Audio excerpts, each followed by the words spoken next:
오늘 우리에게 주시는 하나님 말씀은 사도행전 16장 23절로 34절 말씀입니다. 이제 이 계시의 말씀을 봉독할 때에 다 함께 마음의 문을 열고 하나님의 음성을 친히 들으실 수 있기 바랍니다. 많이 친 후에 옥에 가두고 간수에게 명하여 든든히 지키라 하니 그가 이러한 명령을 받아 그들을 깊은 옥에 가두고 그 발을 착고에 든든히 채웠더니 한밤중에 바울과 실라가 기도하고 하나님을 찬송하매 죄수들이 듣더라. 이에 갑자기 큰 지진이 나서 옥터가 움직이고 문이 곧 다 열리며 모든 사람의 매인 것이 다 벗어진지라. 간수가 자다가 깨어 옥문들이 열린 것을 보고 죄수들이 도망한 줄 생각하고 칼을 빼어 자결하려 하거늘 바울이 크게 소리질러 이르되 내 몸을 상하지 말라 우리가 다 여기 있노라 하니 간수가 등불을 달라고 하며 뛰어들어가 무서워 떨며 바울과 실라 앞에 엎드리고 그들을 데리고 나가 이르되 선생님 선생들이여 내가 어떻게 하여야 구원을 받으리까 하거늘 이르되 주 예수를 믿어라 그리하면 너와 네 집이 구원을 받으리라 하고 주의 말씀을 그 사람과 그 집에 있는 모든 사람에게 전하더라. 그가 그 밤 그 시각에 간수가 그들을 데려다가 그 맞은 자리를 씻어주고 자기와 그 온 가족이 다 세례를 받은 후 그들을 데리고 자기 집에 올라가서 음식을 차려주고 그와 온 집안이 하나님을 믿음으로 크게 기뻐하니라. 아멘. 사랑하는 여러분, 우리는 언제 주로 찬송을 부릅니까? 언제 마음속에서 우러나는 깊은 찬양이 터져 나옵니까? 아마 우리는 많은 경우 우리의 마음이 기쁠 때에 그리고 우리의 삶이 형통할 때에 주로 찬송을 부르곤 하지요. 감사한 일이 있을 때에 응답을 받았을 때에 우리는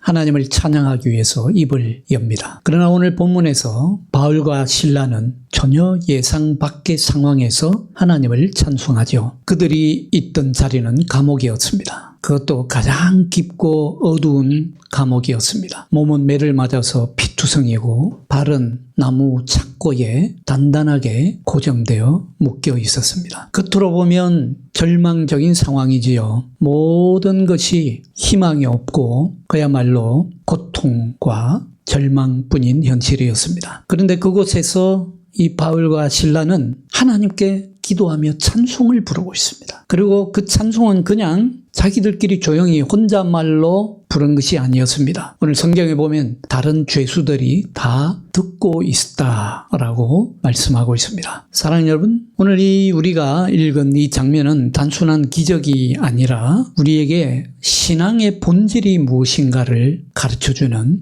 귀한 말씀입니다. 어떻게 이렇게 바울과 빌라는 감옥에 갇혀서도 찬송을 부를 수 있었겠습니까? 오늘 이 본문을 통해서 우리도 고난 가운데 들이지는 찬송의 힘을 깊이 묵상해 볼 수 있기를 원합니다. 첫 번째, 어떻게 찬송을 부를 수 있었던가? 바울과 실라는 지금 자신들이 처해 있는 이 상황, 이 절망적인 상황을 해석하는 안목이 남달랐습니다. 그들에게 있어서 고난은 하나님이 없다 하는 하나님의 부재를 뜻하는 것이 아니었습니다. 고난과 고통과 시련이 찾아온다고 해서 에이, 하나님이 없는가 봐. 하나님은 없어. 그렇게 생각하지 않았습니다. 오히려 내가 고난받는 자리, 바로 거기가 하나님이 일하시는 자리라는 믿음을 가지고 있습니다. 찬송이라고 하는 것은 여러분 단지 감정의 표현만이 아닙니다. 찬송은 감정에 취해서 감정으로 노래하는 것이 아니라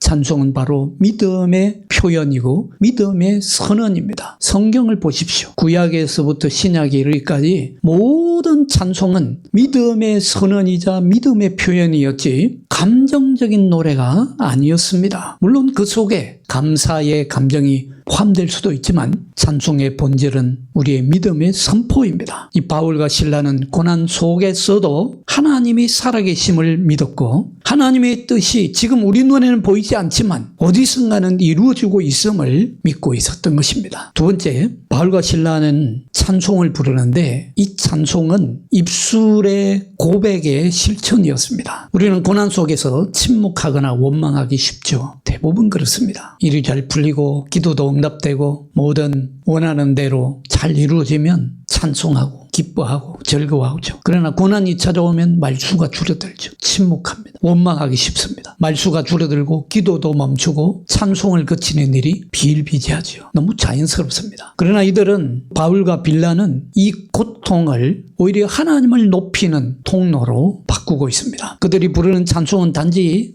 노랫소리가 아닙니다. 그들의 신앙 전체가 담긴 입술의 고백이었습니다. 그것은 내가 지금 어디에 있든지 간에 무슨 상황에 처했든지 간에 하나님은 여전히 나의 하나님이십니다 라는 고백을 하고 있었던 것입니다. 세 번째로 이들의 찬송은 좀 전에 말씀드린 대로 혼자만의 찬송이 아니었습니다. 오늘 성경은 다른 죄수들이 다 듣고 있었다라고 말씀하고 있죠. 성경에 그렇게 기록하고 있지 않습니까? 바울과 실라는 물론 그 상황 속에서 자기 믿음을 고백하면서 하나님을 찬송했지만 그 찬송은 이 감옥이라는 공간을 넘어서 주변의 죄수들에게 울림을 주는 그런 선포가 되었던 것입니다. 여러분 우리가 찬송을 부르면 그 찬송은 나에게도 힘이 되지만 우리만의 찬송이 아닌 것입니다. 우리의 찬송을 통해서 하나님은 다른 사람의 마음도 흔드신다는 것을 여러분 깊이 오늘 기억하시기 바랍니다. 말보다도 진실한 고백이 담긴 찬송 한 줄이요. 어떤 때에는 설교 수십 편보다도 더 강한 역사를 일으키는 경우가 있습니다. 성도 여러분, 우리의 삶에도 감옥 같은 상황이 있습니다. 보이지 않는 벽이 있고 풀리지 않는 문제가 있고 나를 억누르는 현실이 있습니다. 어쩌면 우리도 바울과 실라처럼 깊고 깊은 어두운 감옥에 갇혀 있는지도 모릅니다. 제가 최근에 하도 생활이 건조하다 싶어서 음악을 좀 듣고 싶어서 유튜브를 켜고 라흐마니노프 이 교향곡 2번 3악장을 찾아서 듣게 되었습니다. 정말 좋은 곡입니다. 근데 그 곡도 좋지만 해설자의 해설이 너무도 감동적이고 은혜스럽더만요. 썸네일 제목이 뭐냐면 토닥토닥 힘들었지. 이 라흐마니노프의 교향곡 2번 3악장은 그 라흐마니노프 자신이 온갖 시련과 어려움을 겪고 난 후에 쓴 곡이었다고 합니다. 그래서 제목도 토닥토닥 힘들었지. 그만큼 지친 삶과 위로를 주는 그런 음악이라는 뜻이겠죠. 들어보니까 정말 위로가 되는 마음의 토닥토닥 마음 등을 두드려주는 그런 음악 같았습니다. 그런데 그 댓글에 저처럼 마음의 위로를 받고 싶은 사람들이 사연이 올라오는데 얼마나 많은 사람들이 사연이 올라오는지 몰라요. 정말 읽어보면 구구절절 정말 절절한 사연들이 거기 다 올라옵니다. 내일 모레 암수술 하는데 8살 난 딸이 있어요. 어떻게 해야 될지 모르겠습니다. 새벽에 눈이 떠졌는데 정말 갈 곳도 없고 기댈 곳도 없는 마음에 이 음악을 듣고 있습니다. 다리를 절단하는 수술을 했는데 막막합니다. 새벽녘에 막막해서 울고 싶은 심정입니다. 우울증과 우라병이 침울어서 지쳐 있는데 가족들이 언어폭력을 행사해서 내 삶이 쓰레기가 된 것 같은 그런 마음입니다. 20살 아들을 하늘나라에 먼저 보낸 엄마의 고통과 눈물 사연도 있었고요. 29살인데 취업 준비를 하고 있는데 취업이 안 돼서 절망적입니다. 지쳐버렸습니다. 어떤 분은 회사에서 일하고 있는데 갑자기 울컥해서 울어버렸다고 하는 그런 사연. 아이를 갖고 싶은데 아이가 생기지 않아서 절망적인 상황 속에서 올라온 사연. 너무도 다양하고 많은 사연들이 올라오는데 참 그중에 인상적인 말이 한마디 있더라고요. 뭐냐면 그렇군요. 다들 겉으로 아무 일 없는 것처럼 평안한 삶을 사는 줄 알았는데 듣고 보니 다들 저마다의 사연들이 있군요. 함께 힘냅시다. 그러니까 사람들이 겉으로 보면 그냥 일반적으로 정상적으로 나보다는 더 행복하게 잘 사는 것처럼 보이는데 듣고 보니까 정말 사연들이 절절하다는 것이죠. 나처럼 어려움을 다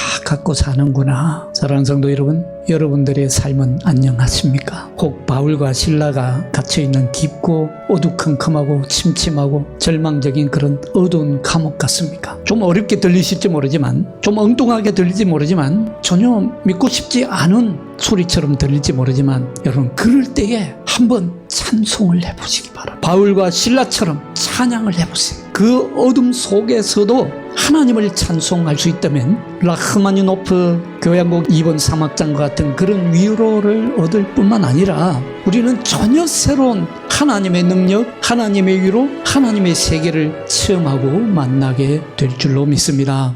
찬송할 수 있다면 우리는 그 자리에서 이미 하나님 나라의 빛을 비추는 사람이 될 수 있습니다. 여러분, 찬송은요, 바울과 실라가 감옥에서 찬송을 하니까 감옥 문이 확 열렸다고 했는데, 찬송은 감옥의 문을 무너뜨리기 전에 내 마음에 닫힌 문을 먼저 여는 열쇠인 줄 믿으시기 바랍니다. 찬송은 상황이 바뀐 뒤에, 상황이 좋아진 뒤에 드리는 감사가 아니라 상황이 바뀌기 전부터 바울과 실라처럼 전혀 상황이 좋아지지 않은 상황에서부터 하나님을 신뢰하는 그런 믿음의 선포입니다. 사랑하는 여러분, 여러분의 고난은 찬송을 지금 멈추게 하고 있습니까? 아니면 고난 속에서도 여러분은 찬송함으로써 그 고난의 옥문을 열어 제치고 있습니까? 오늘이 칸타테의 주일이라고 했죠. 찬양하라 주일입니다. 우리가 하나님께 드릴 수 있는 가장 귀한 예배는 상황이 좋을 때가 아니라 어두울 때, 절망적일 때, 갇혀 있을 때에 부르는 찬송입니다. 어둠 속의 찬송이 결국은 우리 삶의 기적을 만드는 시작이 될 줄로 믿습니다. 두 번째로 우리가 함께 묵상해 볼 것은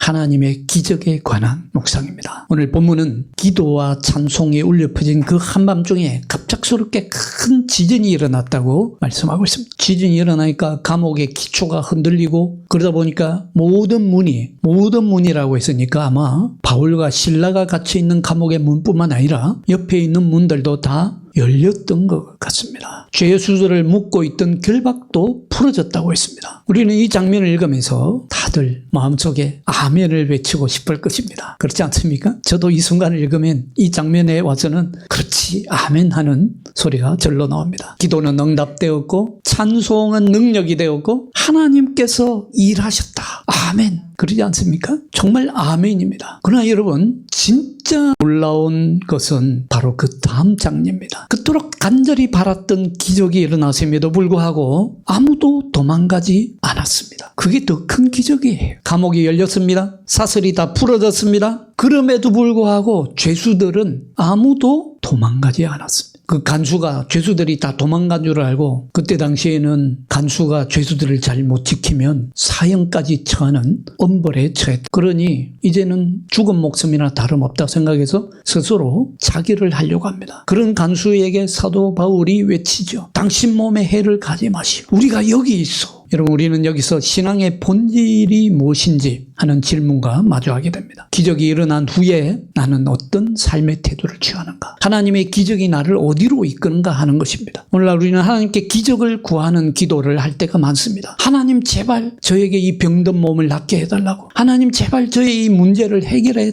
달라고. 하나님 우리 가정의 문제 해결해 달라고. 하나님 우리 이 기업의 문제 해결해 달라고. 하나님 우리 아들이, 우리 자녀가, 우리 딸이 대학에 잘 진학하게 해달라고. 그런 상황 속에서 기적을 구하는 기도를 할 때가 많습니다. 절망적인 상황이 극적으로 마치 드라마처럼 반전되게 해달라고 그런 기도를 드릴 때가 많은데 당연히 그런 기도를 할 수 있지요. 정상적이고 정당합니다. 때로는 그래서 우리가 삶 가운데 기도의 응답을 받기도 하고 기적을 체험하기도 합니다. 그러나 중요한 것은 그 기적이 우리를 어떤 방향으로 이끄냐는 것입니다. 기적은 하나님의 능력을 우리에게 보여주는 것이기도 하지만 그 기적을 체험한 사람이 체험한 후에 어떻게 반응하느냐, 어떤 삶의 자세를 가지느냐 하는 것도 중요합니다. 여러분, 바울과 실라는 도망치지 않았습니다. 그들은 그 자리에 남아 있었습니다. 그래서 간수의 한 생명을 지켰습니다. 죽어갈 사람을 살린 것입니다. 자유롭게 떠날 수 있었지만 떠나지 않았습니다. 그래서 진정한 자유를 얻은 것입니다. 바울과 실라는 하나님께서 그 순간에 주신 자유를 자기만 생각하면서 탈출하는 데 쓴 것이 아니라 그 간수의 한 생명을 살리는 데 사용한 것입니다. 여러분, 훗날 사도 바울은 빌립보서 4장 12절에 보면 빌립보 교회에 편지하면서 이렇게 고백합니다. 빌립보서 4장 12절입니다. 나는 비천에 처할 줄도 알고 풍부에 처할 줄도 알아. 모든 일 곧 배부름과 배고픔과 풍부와 궁핍에 처할 줄 아는 일체의 비결을 배웠노라. 여러분, 빌립보서 4장 12절 어느 교회에 편지한 것이라고요? 빌립보 교회. 오늘 사도행전 16장 어느 지역에서 일어난 역사라고요? 이 감옥이 어디에 있습니까? 빌립보. 빌립보 감옥이죠. 사실 사도 바울이 나는 비천에 처할 줄로 알고 풍부에 처할 줄도 알고 모든 일 배부름과 배고픔과 풍부와 궁핍에 처할 줄 아는 일체의 비결을 배웠노라. 그러니까 무슨 말입니까? 그 어떤 상황이 와도 자유할 줄 아는 일체의 비결을 배웠다는 것입니다. 그 비결을 어디서 배웠냐? 이 빌립보 감옥에서 배웠고, 그걸 돌이켜보면서 사도 바울은 빌립보 교인들에게 다시 이 편지를 쓰고 있는 것입니다. 그가 거기서 배운 것은요, 진정한 자유의 비결이었습니다. 참된 믿음의 능력과 비결, 그것은 곧 진정한 자유의 비결이었던 것입니다. 사랑하는 여러분, 20세기의 위대한 신학자 칼바르트는 말합니다. 진정한 자유란 무엇인가? 참된 자유란 무엇인가? 참된 자유란 일반적으로 흔히 사람들이 생각하듯이 내 뜻대로 무엇이든지 선택할 수 있는 것이 참된 자유가 아니다. 사람들은 생각합니다. 자유가 무엇입니까? 자유는 내 마음대로 하는 것이 자유지. 자유가 무엇입니까? 내 마음대로 선택할 수 있는 것이 자유지. 자유란 무엇입니까? 내가 가진 것을 내 마음대로 처분할 수 있는 능력이 자유이지. 그렇게 생각합니다만은 칼바르트는 그것은 참된 자유가 아니라고 말합니다. 거짓된 자유라고 합니다. 참된 자유란 무엇이냐? 참된 자유란 내가 하나님과 관계 속에 있는 사람으로 알고 믿는 것이 자유다. 무슨 말입니까? 흔히들 내가 내 마음대로 선택할 수 있고 내 마음대로 결정할 수 있고 내가 가진 모든 것을 내 마음대로 처분할 수 있는 것이 자유라고 생각합니다만은, 그러나 어떻습니까? 그렇게 생각하면 할수록 나 혼자만의 자유가 됩니다. 그런 자유는 경쟁을 낳게 되죠. 개인 대 개인 사이에 무한 경쟁을 낳습니다. 다른 사람을 수단화합니다. 결국은 다른 사람을 수단화하고 다른 사람과 무한한 경쟁 속에 빠지다 보니까 결국 자기 자신은 자기 자신이라고 하는 감옥 속에 갇히게 됩니다. 나라고 하는 감옥 속에 갇히게 돼요. 결국은 나라고 하는 감옥 속에 갇혀서 그 인생은 결코 자유할 수가 없습니다. 무한한 자유를 원했지만 오히려 깊고 깊은 자기라는 동굴 감옥 속에 갇히게 된다는 것입니다. 그래서 바르트는 말합니다. 진정한 자유는 하나님 안에 있다. 왜냐? 하나님은 자기 자신을 우리와 연합하시기 위해서 자기 자신을 구속하셨기 때문이다. 하나님은 자기 자신을 낮고 낮은 이 땅에, 전혀 낯선 이 땅에, 죄인이 사는 이 땅에 자기를 제한하시면서 오히려 우리를 선택하셨습니다. 그것은 한마디로 은총의 선택이었습니다. 하나님이 자기 마음대로 하시기 위해서 우리를 선택하신 것이 아니라 자신을 우리에게 내어주심으로써 우리와 함께 하기로 결정하신 것입니다. 우리와 함께 하기로 결정하신 하나님의 그 은총의 선택이 바로 사랑의 결정이었고, 그 은총의 선택 때문에 우리는 자유를 누리고 있는 것입니다. 바울과 실라가 보여준 자유도 바로 이런 자유입니다. 특히 바울은 하나님의 은총의 선택을 제대로 체험한 사람 아닙니까? 그는 예수 그리스도를 핍박하다가 다메섹 도상에서 예수님을 만난 이후에 예수 그리스도를 온 땅에 전하는 복음의 전도자가 되지 않았습니까? 그런 은총의 선택을 제대로 체험한 바울. 그래서 바울과 실라는 자유롭게 도망할 수 있게 되었지만 나는 하나님과 함께하는 사람이다. 나는 감옥에 있어도 자유로운 사람이다. 하나님과 함께 있기 때문에 내가 감옥에 갇혀 있지만 나는 갇힌 사람이 아니라 자유인이다. 환경 때문에 나의 자유가 좌우되는 것이 아니다. 나는 하나님이 나와 함께하는 사람이다. 그렇게 믿었기 때문에 그는 도망가지 않고 오히려 간수를 살리는 생명의 길을 선택할 수 있었던 것입니다. 여러분, 정말 역설적이지 않습니까? 간수와 죄수 사이 누가 더 자유합니까? 간수는 감옥 밖에 있기 때문에 간수가 더 자유하는 사람이죠. 겉으로 보면 그렇습니다. 그러나 죄수는 감옥 안에 갇혀있기 때문에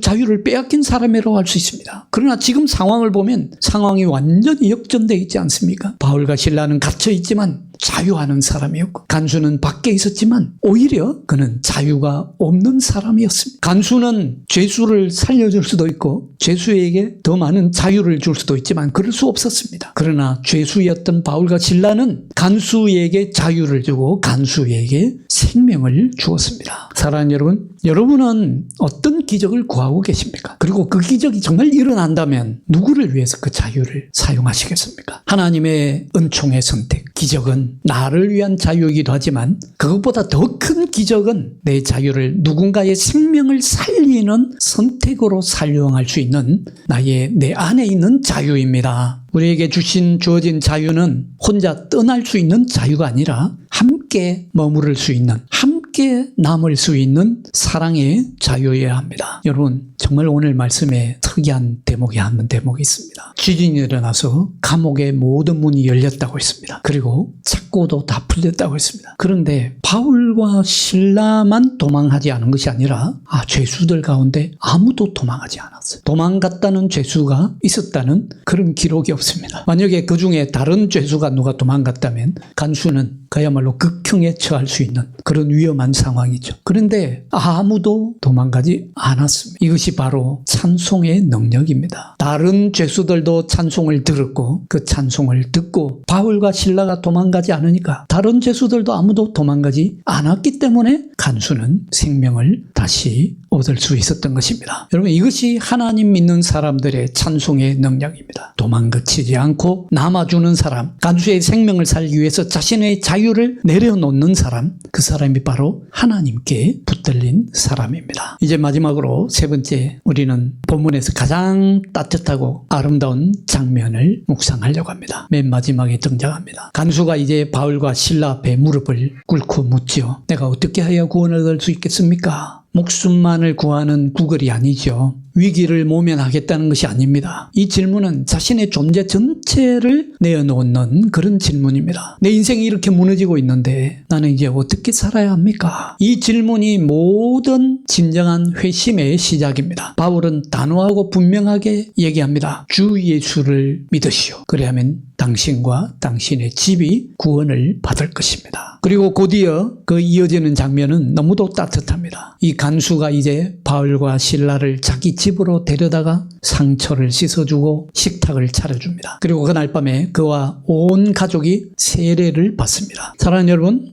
여기서 우리는 복음이 사람을 변화시키는 실제적인 능력을 보게 됩니다. 하나님의 말씀이 단지 감동이나 주고 눈물만 흘리게 하는 것이 아니라 사람을 바꾸는, 사람을 변화시키는, 관계를 바꾸고 환경을 변화시키는 능력이 되는 줄로 믿으시기 바랍니다. 이전까지 간수는 감시자였습니다. 죄수들의 자유를 빼앗는 자였습니다. 그러나 회심 후에 그는 상처를 돌보는 자가 되었고 식탁을 나누는 자가 되었고 기쁨을 나누는 가장이자 새로운 공동체의 일원이 되었습니다. 이 회심은 단지 눈물만 흘리는 감정적인 고백이 아니죠. 삶의 방식이 달라지는 변화였고 관계의 태도가 바뀌는 전환이었고 자기중심적인 자리에서 우리라고 하는 그런 공동체를 향해서 변화되는 삶의 변화입니다. 여러분, 주님은 오늘 우리에게도 묻고 계십니다. 여러분은 구원받은 이후에 어떻게 달라졌습니까? 혹은 더 정확히 묻자면 여러분의 삶은 복음을 만난 후에 어떤 실질적인 흔적을 남기고 있습니까? 사도 바울은 이후로는 나를 괴롭게 하지 말라. 내 몸에 예수 그리스도의 흔적을 지녔노라 했습니다. 내 몸에 예수의 흔적을 지녔노라. 예수의 흔적, 스티그마를 지녔다고 했습니다. 그러면 우리는 어떤 구원의 흔적을 지니고 있습니까? 간수는 이전에는 사람을 살리는 일에 관심이 전혀 없었습니다. 그저 사람을 가두고 감시하고 그들을 괴롭히는 그런 무서운 무시무시한 삶을 살았습니다. 그러나 이제 그는 예수 그리스도를 만난 이후에 상처 입은 자를 씻기고 쫓겨난 자를 집에 들이고 혼자였던 자들과 식탁을 나눕니다. 구원은 내면의 회심으로 시작되지만 결국 삶의 변화로 결실로 나타납니다. 오늘 이 장면이 우리에게 보여주는 중요한 또 하나의 진리는 이것입니다. 하나님의 구원은요 결코 개인으로만 머물지 않습니다. 당신과 당신의 집이 구원을 받을 것입니다 했습니다. 너와 너의 집이 구원을 받으리라. 이 말씀은 단지 한 가정만이 아니라 복음이 언제나 공동체를 향하고 있다는 진리를 보여줍니다. 오늘 성경 본문을 보십시오. 30절에는 내 집이라고 했죠. 30절 보십시오. 내 집이. 그런데 33절에 가보면 뭐라고 하고 있습니까? 온 가족이 세례를 받았다고 했습니다. 그런데 34절에 가보면 온 집안이라고 했습니다. 처음엔 간수 당신에서, 내 집에서, 온 가족에서 온 집안으로 확대되는 것을 볼 수 있습니다. 여기서 온 집안이라고 하는 것은 그 집안에 속한 노예들, 그 집안에 속한 객들, 그 집안의 친척들, 친지들 포함된 것입니다. 개인의 감동은 혼자서 끝나기 쉽습니다. 그러나 복음은 혼자에게 머물지 않고 반드시 이웃에게, 가정에게, 공동체로 흘러갑니다. 이것이 회심의 진짜 열매입니다. 사랑하는 성도 여러분, 우리도 교회에서 많은 은혜를 받고 말씀 앞에서 감동을 받습니다. 그러나 그 감동이 삶의 구체적인 삶의 변화로, 구체적인 삶의 자세의 변화로 이어지지 않는다면 우리는 여전히 감옥 안에 머물고 있는지도 모릅니다. 우리는 딱 감옥 밖에 있습니다. 그러나 그것은 진정한 자유가 아닙니다. 우리가 집으로 돌아가서 사람을 환대하고 상처를 씻어주고 함께 기뻐하고 함께 울어주고 기꺼이 식탁을 나누는 그런 공동체로 살아갈 때에, 그때 우리는 바로 오늘 이 간수처럼 복음의 증인이 되는 것입니다. 이 마지막 장면에서 우리는 진정한 교회의 모습을 봅니다. 감옥도 열렸고 마음도 열렸고 집도 열렸습니다. 그리고 찬송이 온 집을 가득 채우게 되었습니다. 여러분의 가정이, 이 가정의 달인데 여러분의 가정이 그런 집이 되기를 축복합니다. 여러분의 식탁이 그런 사랑의 역사가 일어나는 식탁이 되기를 소망합니다. 그리고 여러분의 손끝이 상처 입은 사람들의 상처를 씻기고 회복시키는 하나님의 손길이 되기를 간절히 축원합니다. 기도하겠습니다. 거룩하신 하나님 아버지, 오늘 우리에게 찬송의 능력을 가르쳐 주시니 참으로 고맙고 감사합니다. 어둠 속에서 찬송하게 하시고 자유 속에서 사람을 살리는 책임적인 선택을 하게 하시고 구원받은 이후에도 삶의 방향이 바뀌는 은혜를 입게 하여 주옵소서. 하나님, 우리도 바울과 실라처럼 한밤중에 찬송할 수 있는 입을 열게 하시고 찬송할 수 있는 믿음을 주옵소서. 우리의 찬송이 다른 사람들에게 희망이 되게 하시고 우리의 기도가 감옥 같은 세상 속에서 밝은 빛을 비추는 빛이 되게 하여 주옵소서. 삶의 무게에 눌려서 침묵하고 있는 자들의 입을 열게 하시고 억압과 불안 속에서도 주님을 찾을 수 있게 하여 주옵소서. 오늘 예배한 우리 모두에게 새로운 노래, 새로운 믿음, 새로운 결단을 허락해 주옵소서. 주 예수 그리스도의 이름으로 기도하옵나이다. 아멘.